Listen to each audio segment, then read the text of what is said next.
அடுத்ததாக நாங்கள் திரு சத்யசீலன் அவர்களை இங்கே அழைக்கிறோம். சத்யசீலன் அவர்கள் மாணவர் பேரவைத் தலைவராக இருந்தவர், போராட்டங்களின் முன்னோடி.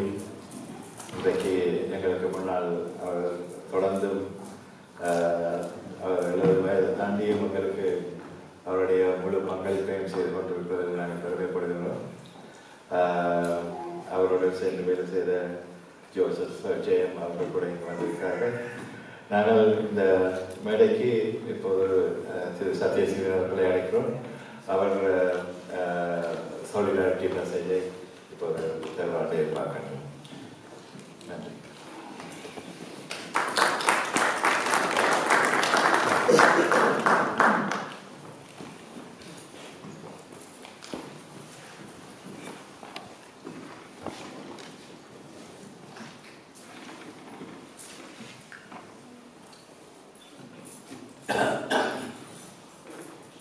எல்லோருக்கும் வணக்கம். இங்கே மேடையில் வீட்டுக்கு போடணும். இந்த அமைப்பின் உருவாக்கத்துக்கு அதன் நோக்கங்கள் எப்படி செய்யப்பட வேண்டும் என்று கூறுவதற்கு வந்திருக்கும் பெரியோர்களுக்கும் ஏனைய பெருமக்களுக்கும் முதலில் எனது வணக்கத்தை தெரிவித்துக் கொள்கின்றேன்.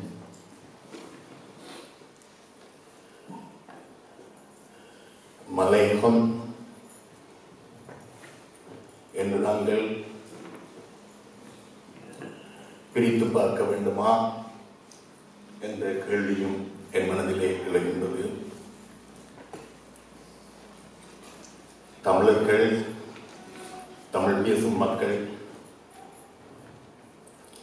இலங்கையில் வாழ்கின்றோம். மலையகம் என்று சொல்லும் பொழுது அங்கு வந்து 1817 ஆண்டு என்று நினைக்கிறேன் பிரித்தானியர்களாலே கூலிகளாக கொண்டு வரப்பட்டவர்கள். நான் இங்கே வரலாற்றை தான் சொல்கின்றேன். ஆனால் 48ஆம் ஆண்டு இலங்கை சுதந்திரம் அடையும் பொழுது அந்த மக்களின் வாக்குரிமையும் பிரஜா உரிமையும் பறிக்கப்படுகின்றது. அவர்கள் நாடற்றவர்களாக ஆக்கப்படுகிறார்கள். என்பு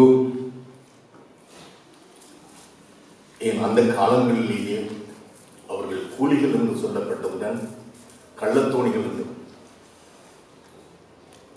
பெரும்பான்மை சமூகத்தினாலே அழைக்கப்பட்டவர்கள். 74 சினிமா சாஸ்திரிய ஒப்பந்தத்தின் கீழ் ஒரு பகுதி மக்கள் நாடற்றவர்களாக்கப்படுகின்றார்கள். பின்பு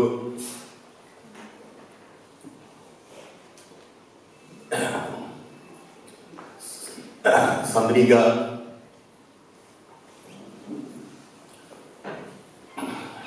ரணில் விக்ரமசிங்கா ஆட்சி காலத்தில் 94ஆம் ஆண்டு நினைக்கிறேன் அந்த நிலை மாறுகின்றது.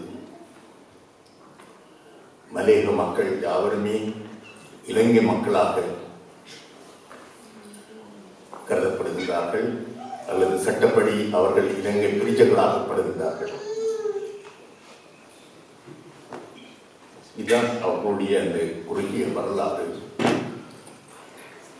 ஆனால் இன்று தமிழர்கள் என்ற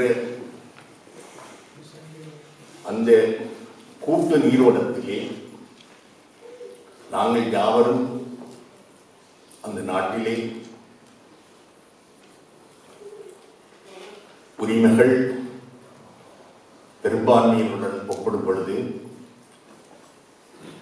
பல்வேறுபட்ட உரிமைகளை இழந்துதான் அங்கே நாங்கள் வசித்துக் கொண்டிருக்கின்றோம். ஆகவே இன்று மலேக மக்களுக்காக இந்த அமைப்பு அங்குரார்ப்பணம் செய்யப்பட்டாலும் அது மொத்த தமிழ் மக்களையும் இலங்கை வாழ் தமிழ் மக்களையும் அடக்கிய ஒரு செயற்படுத்தப்பட வேண்டியதாக அது அமைகின்றது என்பதனை கூறி நாங்கள் எல்லோரும் தமிழினம் தமிழர்கள் என்ற நோக்கிலே எமது எதிர்காலத்தை நிர்ணயிக்க வேண்டியவர்களாக இருக்கிறோம்.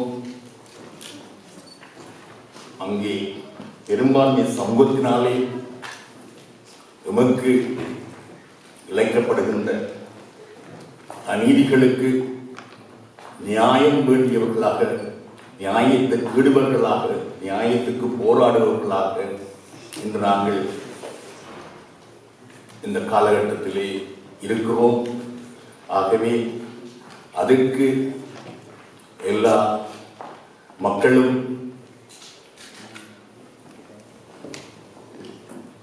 ஒத்துழைக்க வேண்டும் என்று கூறிக்கொண்டு இந்த சந்தர்ப்பத்தை தந்ததற்கு